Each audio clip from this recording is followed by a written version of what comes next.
Hey guys, and welcome back to the Unfiltered Gamer Kickstarter board game review. Today's game up on the tabletop is called A Dog's Life. A Dog's Life is by Christoph Bollinger, and it is for 2 to 6 players, about 60 minutes to play, and for ages 8 and up.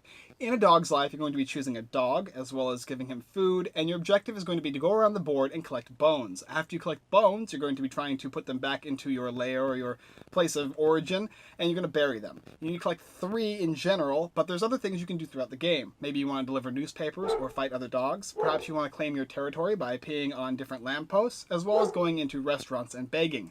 There's also a dog catcher that goes around the board and tries to catch you, and so you're trying to avoid that, and it actually gives you the premise of a dog's life. You're going to be playing around as a streetwise dog. Now, some dogs are more streetwise than others, and all of them have different abilities and stuff, but the game is basically that, a dog's life. Alright, let's go ahead and check it out. Alright, so here are all the components for A Dog's Life. In the game, you're going to be getting a single character, and there's a bunch of different characters. You got Buddy and Max, you got Charlie and Daisy, Bella and Romeo. They're all different dogs. This is a boxer, and this is a French poodle, all the way up to a German shepherd.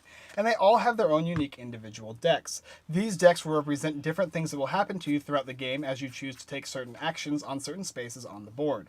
Not only that, but you're also going to get a layer card, and these cards are randomized based on the board across all around the corner of the board.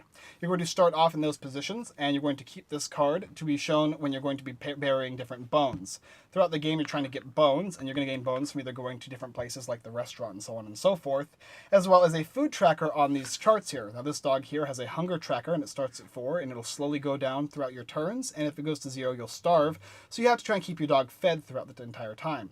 Not only that, but every single dog will have a different amount of action points. This boxer has 8, Bella has 7, Daisy has 9 because it's a fast dog, and Charlie has 7, and so on and so forth.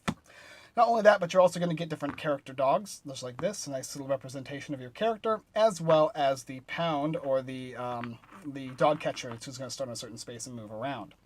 That, as well as piddle tokens, little P tokens that you'll be placing down on the board next to certain spaces like lamp posts here, and you'll be getting them from when you drink water. So once you drink water, you'll get a piddle token, and you can place it down on these places, and that will stop other dogs from taking actions. That, as well as a huge rule book, will be inserted, and you'll be able to use that, as well as the pound over here on the top right-hand corner of the screen, or of the board, and you're going to try and get out of there if you ever get caught by the dog catcher. But as the basic idea of the game, as well as all the different components. Alright, so before we go into the actions of the game and how you play as a dog, I'm going to talk about all the different kind of actions you can take. The first thing is moving. Whenever you move one space, you can only move where you can. You can't go diagonally. You can only go left, up, down, left, and right, and that'll cost an action. You can also take any actions on the spaces that you're allowed to take, such as on a water space, you can take an action there to gain a piddle token. On a lamppost space, you can take an action to place one of your piddle tokens. You can also take an action to go inside buildings, as well as an action to leave buildings, and then one action to perform an action inside that building. Now, usually that's a restaurant, and a restaurant you're asking to beg for different things, and when you beg or do other things, you're going to be using these charts that you get from cards, and whatever it says. So the top left-hand corner here, or right-hand corner for you guys, it'll be the restaurant symbol, and depending on what it says when you draw this card is what you're going to get. Sometimes you'll get food, sometimes you'll get bones, and sometimes you're going to get nothing at all. But you're going to be trying to get these bones and bringing them back to your den and bury them. And if you can bury 3, you're going to win. And that's the basic idea of the game. We'll go ahead and take a couple turns of the game to show you what it's like before I tell you what I think about it.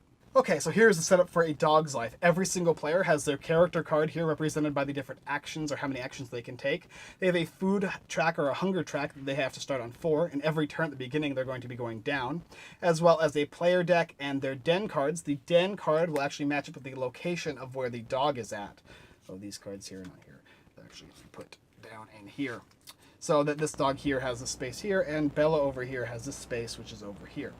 Okay, so to begin a player's turn, you simply move the hunger track down. Now, if you have a space to move down, then you do so. If not, you're going to starve. So first thing that's going to happen is you're starting here, and he's going to get to move 7, the Fox Terrier. So 1 is a move. 2 is going to be, you can drink from the water, which will give you a piddle token. 3 and 4 to place the piddle token. And once you've gone ahead and done that, then any dog that walks on this space or past this space is going to actually end their movement. They're going to lose all of their actions. That'll be it for them. So 1, 2, 3, 4, 5, 6, and 7. So that would be his move. After he's done with all of his actions and he's done whatever he wanted to do, then he's going to take the dog catcher die here and roll it. So he'll roll it 3. Maybe the dog catcher will go 1, 2, and 3. And you can always move the dog catcher. The only thing is you can never move the catcher backwards, so you can never make it go U-turn. So it's always going to be moving across the board in a straight-like manner. After you go ahead and move this, then you're going to move on to the next dog's turn, which will be Daisy the Whippet, who has 9 actions as opposed to 7, and it tells you on the card here. So she is going to go ahead and move first, 1, 2, and 3, ignoring the lamppost and the water. 4 to go into a restaurant, 5 to beg the restaurant, and when you beg a restaurant, you flip over a card. Restaurant says 2 food. Now, at the beginning of Daisy's turn, she lost a hunger, so she's going to go up 2 hunger points, but because this only has 1, it'll only go up 1. After that, you'll move out, so 1, 2, 3, 4, 5, and 6, 7, and finally 8 to search a trash can. Flipping over this card again, and trash can says nothing. This little sad dog here means you get nothing for it. Her last action is 9 to just move, and she's going to end her turn by simply rolling again on the dog catcher. 2, 1, and 2. Uh-oh, it's coming over here for Bella. Next player's turn is Bella. She's going to move her hunger tracker down, and she's going to start moving as well. Let's see where she wants to go with 7 action points. 1 and 2, 3 to search the trash can. Now, all these dogs have different things here, so Bella searching trash cans is usually not good. Let's see. Oh, but she got lucky, real lucky, and she got a bone. When you get a bone, you take it and then you put it into your mouth. Now, your mouth can only carry 2 items, and your bladder can only carry 2 pittle. So that was excellent because she needs these bones, and she needs to bring them back to here to get points. So she'll go, so here she went 1, 2, and then 3, 3, and then dropping off the bone for 4. This goes onto her little card here, her little layer card here. We'll just put it over here right now. And if she gets 2 more, she wins. And you can stop whenever you want, which might be a good idea for her because she might not get caught by the dog catcher, but she's going to take a chance anyway. With her 1, 2, 3, 4 to drop it off, 5, 6, and 7. All right, now she's done. She's going to roll the dog catcher because she knows she can make the dog catcher go this way. 1, 2, 3, 4, 5, and 6. Now it would go back to the next player's turn and rinse and repeat. That's the idea of the game, getting these guys, these little bones here onto these little dens. But there's a couple things you can do as well. Let's go ahead and look at a couple of them. Well, we can look at the character things, for instance. All the dogs have different unique types of things that they can do or they're good at. Some of them are good at fighting, other of them are good at avoiding the dog catcher, and some are really good at searching trash cans. It's going to be dependent on the different types of dogs. Now, if the dog catcher ever gets to your space on top of you, you actually will go straight to the pound. If that happens, on your next turn, you're going to draw a single card. You'll flip it up, and it'll say on the exit pound, if it says you're a little in jail, you'll go down to here, and then the next time you'll take 2. On your next turn, you'll take 2. And if you can get one that lets you exit, you will. But nope, still stuck. On the final one, you can escape.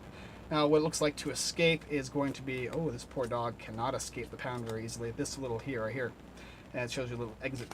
And then you'll be able to exit and go back to your space here, or whatever. That's the idea for the pound. And if you're next to a dog, so instead if this actually didn't land on him, but actually landed next to him, he would simply flip over a card, and it'll show the dog catcher, which will determine whether or not he's going to go to the pound. The symbol of the truck will let him he gets stuck, and the symbol of him escaping means he actually just moves 1 away from it. So that's kind of scary. Be aware of that dog catcher. Whenever you search all the trash cans on the board here, you're going to be placing down these little trash can markers here. After all of them have been searched, everything gets removed, including the pittle tokens. And another really cool, interesting thing I'll talk about is delivering. So whenever you want to deliver something, you have to go to the middle of the board, into this space here, go in here and collect a newspaper. And all the newspapers have a different number on the bottom of them. This one says 11. So after he's collected, he knows that he needs to find the 11 on the board somewhere, which is right here. And then he has to exit, get over to that spot, which is all the way over here, place that in there, drop off this, and then he can actually flip over his card and see what happens for delivery. He would get 2 food. So that's another way to get certain things. Now, obviously, all the dogs are different and can collect different bones different ways, but the basic idea of the game is to collect any bones you can in any way you can, avoiding the dog catcher and other dogs, get back to your den, drop off 3, and that is how you win the game. Alright, so that is the idea of how you play A Dog's Life. There are advanced rules, obviously. You can increase the amount of bones you need to bury, as well as a couple other little things. But the idea of the game remains the same. You're a dog, and all the dogs have different kinds of likes and dislikes, and things they're good at and things they're not good at.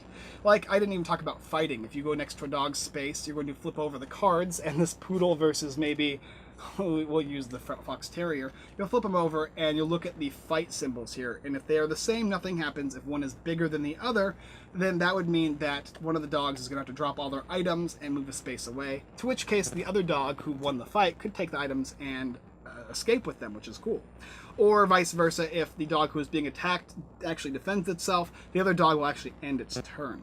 The dog catcher is cool. The way it moves around the board is very fluid, and you know, it's almost a push your luck kind of feel, because you know the dog catcher is coming after you, and if your turn's not for a while, you have to make sure to decide which way to go to avoid it, or if there's a certain thing you want. Maybe you're good at restaurants, right, and you want to collect all the restaurants you can. The dog catcher might get you next turn, but it might not, and you might be able to get into that restaurant and get that bone that you need to win the game. So overall, this game is fantastic. I really, really enjoyed A Dog's Life. This game feels kind of like, it's almost like a very simple action-taking game where you're able to do pretty much whatever you want. It has that feel where you can play with the youngest of children with the oldest of adults, and it all works very well. I would say this is more of a game for children, because there's a lot of action games you can play with adults. There's going to be even more things going on. But for a very fun and simple, like, gateway game for getting your children to play with you, this is an excellent family game. The components are amazing in this game. All the little dogs, all referencing to the different cards, and all the dogs having different unique things they can do. Fantastic. I mean, there's just not a lot to say negatively about the game, other than there's a bit of luck. And you can mitigate that luck too based on knowing your dog and how your dog is going to perform, as well as choosing the best actions possible throughout the game. This has a lot of stuff to do in it. The board is very big, but also you get to do a lot of things on your turn very, very quickly. So the game is very fluid and works very well. I am definitely going to recommend A Dog's Life, and I suggest you check it out.